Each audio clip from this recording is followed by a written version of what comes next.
Tanuja quitte la chambre de Rishi, et à ce moment-là Malaika entre et s'assoit à côté de lui. Elle demande « Que s'est-il passé?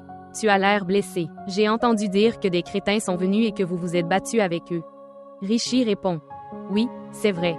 C'était dur, mais nous avons réussi à nous échapper. » Malaika dit « Tout cela est à cause de Tanuja. Elle peut faire n'importe quoi pour gagner de l'argent. Elle a dû orchestrer tout ça pour un peu d'or et d'argent.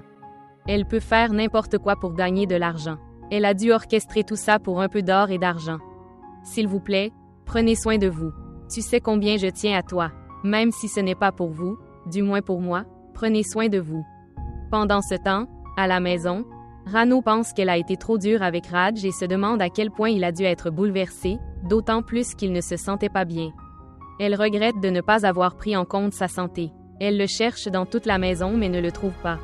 Plus tard, elle voit Manpreet et Athana se tenir ensemble et parler. Rano leur demande s'ils ont vu Raj, ce à quoi ils répondent que non. Rano leur raconte toute la situation et Manpreet suggère que Raj aurait pu se rendre au bureau.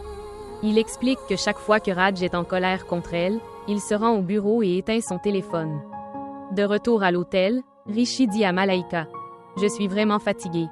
Je vais me rafraîchir » et Malaika est d'accord. Dehors, Tanuja est debout et pense en elle-même. Peu importe ce que je fais, Rishi me voit toujours sous un mauvais jour. J'avoue que notre mariage ne s'est pas produit dans des circonstances idéales, mais nous sommes toujours mariés, n'est-ce pas?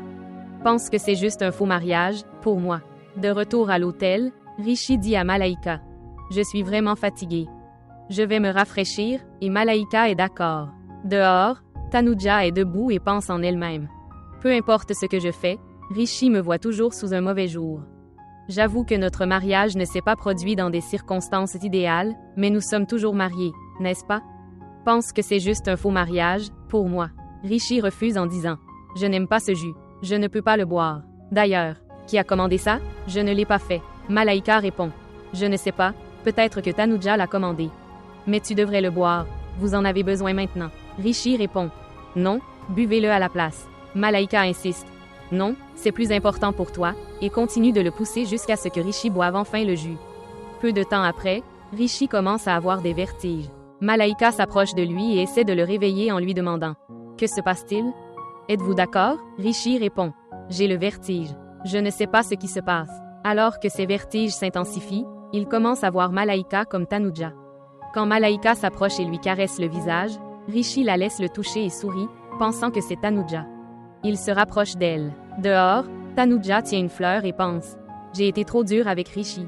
Je vais lui donner cette fleur et m'excuser, et je suis sûre qu'il me pardonnera. » Avec cette pensée, elle entre dans la pièce, seulement pour trouver Rishi et Malaika assis très près l'un de l'autre. Malaika dit à Rishi « Tu es très important pour moi. Je ne pourrai jamais te quitter. » Rishi répond. Pendant ce temps, l'état de Rishi s'aggrave et il s'effondre sur le lit et s'endort. Malaika est frustrée et dit « Qu'est-ce que c'est? Tout mon plan est ruiné. Il s'est endormi. Le médecin m'a dit de ne donner qu'une seule dose du médicament, mais j'en ai donné 2. Eh bien, pas de problème, au moins je suis toujours conscient. » Dehors, Tanuja s'éloigne en pleurant et en pensant « Je suis vraiment idiot de rêver de grands rêves. Rishi n'a jamais été à moi et il ne le sera jamais. Il a raison, il n'y a pas de place pour moi dans son cœur. Ce mariage n'est qu'un mariage. Faire un compromis. Plus tôt j'accepterai, mieux ce sera pour moi, sinon je ne le regretterai que plus tard. » À ce moment-là, Malaika reçoit un appel de Shekhar. Il demande « Où es-tu?